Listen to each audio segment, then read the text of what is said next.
You're a teacher of mindfulness and loving kindness meditation. How did you first come to discover these in your own life?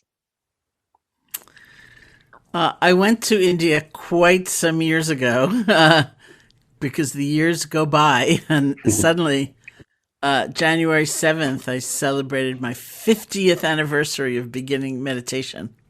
Wow. So, as my friends say, they said to me, "You did it before; it was cool." I said, "Yeah, I went a long time ago." I was going to the university in New York State, and I took an Asian philosophy course, which was really my first more in-depth introduction to these concepts. And in the course of the course, I heard that there were methods of practice known as meditation, and that if you actually put them into practice and didn't just think admiringly about them, that you could become a lot happier. And I was pretty unhappy. I had a very disrupted, chaotic, difficult childhood.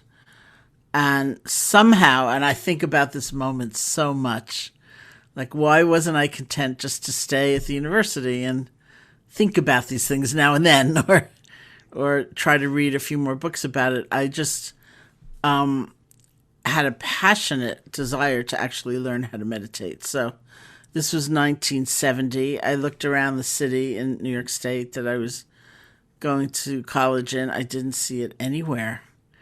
And so I created an independent study project and said I wanted to go to India and study meditation. And the university gave me their permission. So off I went. And that's how I actually began.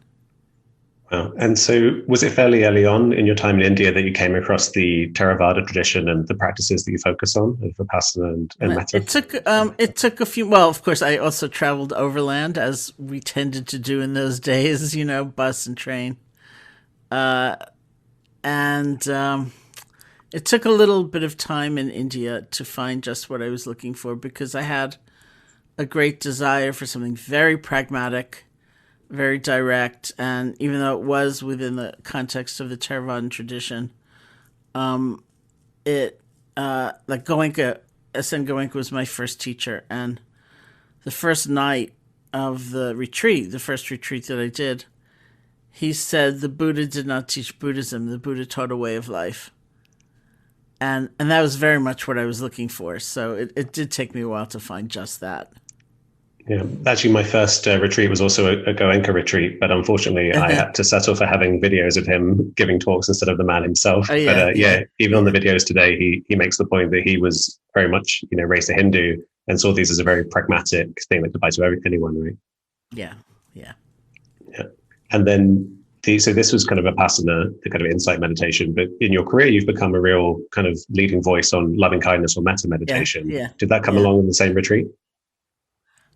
It did in a certain way. Like Goenka ended the retreat, and maybe in your tapes as well. I'm not sure if Right. he Yeah. still Yeah. did Yeah. it later on in his life. He did a little bit of loving kindness meditation right toward the end. It was almost a ceremonial way of saying goodbye, and that really captivated me. I thought, what's that? And I really want to learn more about that. And I didn't actually have a teacher to guide me through a systematic experience of it, although I read about it and I tried to study it and understand it until 1985, when I went to Burma and did an intensive 3-month meditation retreat in loving kindness. And I came back in 1985. I've already been teaching since 1974 and began teaching loving kindness, which was a little bit controversial, actually. I think Really? within, there was a certain, and it still is, I mean, actually, come to think of it, often one can think of that quality as kind of sentimental and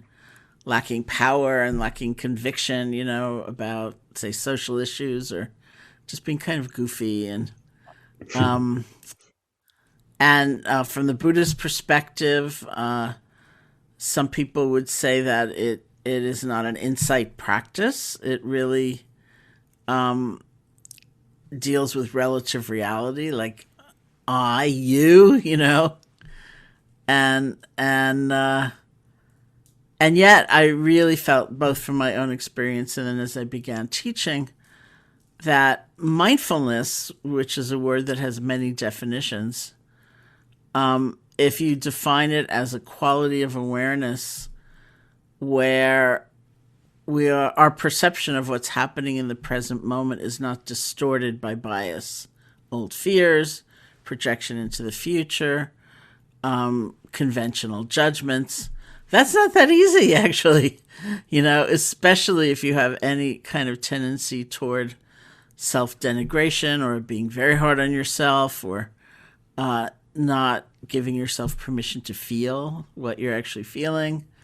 And the loving kindness quality is in there. It has to be in there. Otherwise, we can't practice well, but it's often not named. It's not articulated. And these days, I see people often struggle in their efforts to describe the kind of inherent kindness that has to be there in mindfulness for it to actually be mindfulness.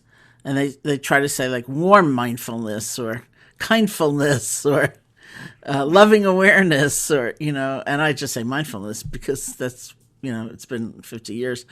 And so now I'm set in my ways, but it's there. And so actually making the extra effort, if you want to, you don't have to, but if you're interested in it or challenged by it in a good way, to make the effort to actually cultivate that strength and bring it into the mindfulness practice, I think just helps everybody.